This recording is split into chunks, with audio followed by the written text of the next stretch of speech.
বর্তমানের আমাদের বাংলাদেশে যে অবস্থান, প্রতিদিন আপনারা কি দেখতে পাচ্ছেন? আপনারা এখনো কিন্তু স্বৈরাচারের দোসরদের পদধ্বনি দেখতে পাচ্ছেন, যে পদধ্বনির আওয়াজে এখনো বাংলাদেশে মব সৃষ্টি করে রক্তাক্ত হচ্ছে জনগণ। বিভিন্ন জায়গায় দাবি দেওয়া তুলে সমাজকে অস্থিতিশীল করার চেষ্টা করা হচ্ছে এবং আইন শৃঙ্খলার অবনতি থেকে শুরু করে এমন কোনো কাজ নেই যা কিনা বাংলাদেশে জনগণ এখনো ভুগছে না। আমরা নিরাপত্তাহীন অবস্থায় বাংলাদেশে আছি। বিশেষ করে বিএনপি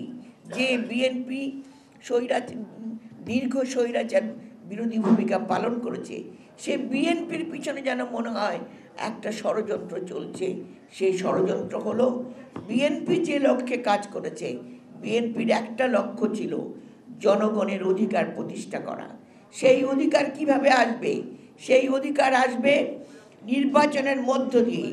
একটি জনগণের একজনের মৌলিক অধিকার হলো ভোট। সে তার ভোট দিয়ে জবাবদিহিমূলক সরকার প্রতিষ্ঠা করবে। এই জন্য আমাদের বিএনপি 16-17টা বছর সংগ্রাম করেছে, নির্যাতিত হয়েছে, কারাভোগ করেছে।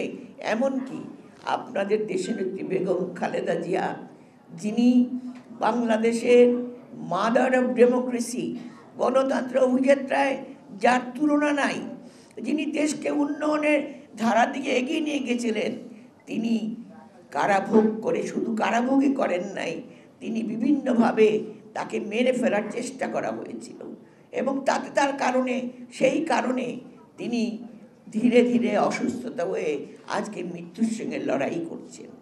তাকে আজকে নিঃশেষ করে দেওয়ার চেষ্টা করা হয়েছিল এবং এটা সবটাই করেছে এই স্বৈর সরকার। আজকে তাই আমরা যখন 24-এর পরে যখন নতুন সরকার, অন্তর্বর্তী সরকার পেলাম, সেই সরকারের মাধ্যমে আমাদের একটাই দাবি, সেটা হলো নির্বাচন যত তাড়াতাড়ি সম্ভব। গত 10 বছর একটি রাজনৈতিক দল শুধু তাদের নিজেদের অস্তিত্ব টিকিয়ে রাখার জন্য চেষ্টা করেছে, কোনোদিন বাংলাদেশের মানুষের সংগ্রামের কথা চিন্তা করে নাই, কোনোদিন তাদের নির্যাতনের কথা চিন্তা করে নাই। তারা তাদের নিজেদেরকে নিয়ে ব্যস্ত ছিল। আজকে কয়েকটি রাজনৈতিক দল আবার চেষ্টা করছে নির্বাচনকে বানচাল করা। আমাদের মনে হয় আমরা স্বৈর সরকারের সেই দুঃশাসনের পদধ্বনি, সেই ক্ষমতালোভী পাওয়ার, নির্বাচন বন্ধ করে কিভাবে বাংলাদেশে মানুষের উপর আধিপত্য রাখা যায়, সেই চেষ্টা আবারও চলছে। গতকালই দেখেছেন কি অবস্থা হয়েছে।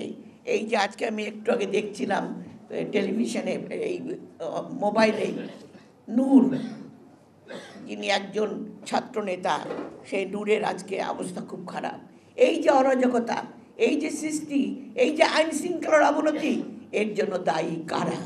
সেই কারা দায়ী সেটা আজকে আপনাদেরকে বুঝতে হবে, আমাদেরকে বুঝতে হবে এবং আগামী দিনের আমাদের যে গণতন্ত্রের সেই পথকে আপনাদেরকে নিয়ে আসতে হবে। তাই আমরা জানি নির্বাচন হবে, ইনশাল্লাহ হবে।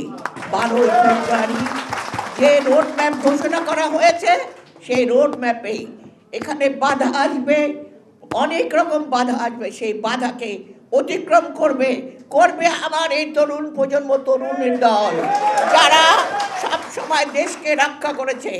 এক সময় 90-এর গণ আন্দোলনের ছাত্র সমাজ ছিল, তারপরে আপনারা 71-এ দেখেছেন তরুণ ছাত্র সমাজ ছিল, এখনও আপনারা দেখেন এই 24-এ ছাত্র জনতা, শ্রমিক, আপনাদের মতো নেতারা, তরুণ নেতা যারা আমার নাতি নাতনির বয়সী, আপনারাই দেশকে রক্ষা করেছেন এবং এবারও করবেন। নির্বাচনের মধ্য দিয়ে দেশকে আবারও গণতন্ত্র এবং ভোটের অধিকার জনগণের হাতে তুলে দিয়ে প্রত্যেকের ভোট, যার ভোট যাকে খুশি তাকে দেবে, সে তার ইচ্ছা মতো দেবে। কোনো পিয়ার পদ্ধতি চলবে না, না দেখে কাউকে কোনো ভোট দেওয়া হবে না। ভোট দিতে হবে তাদের চাহিদা মতো, তাদের পছন্দ মতো। আমার পছন্দ মতো আমি ভোট দেব, সেই ভোট গ্রহণযোগ্য হবে। বাংলাদেশে একটা সুন্দর দেশ হিসাবে গড়ে উঠবে, সমাজতান্ত্রিক দেশ হিসাবে।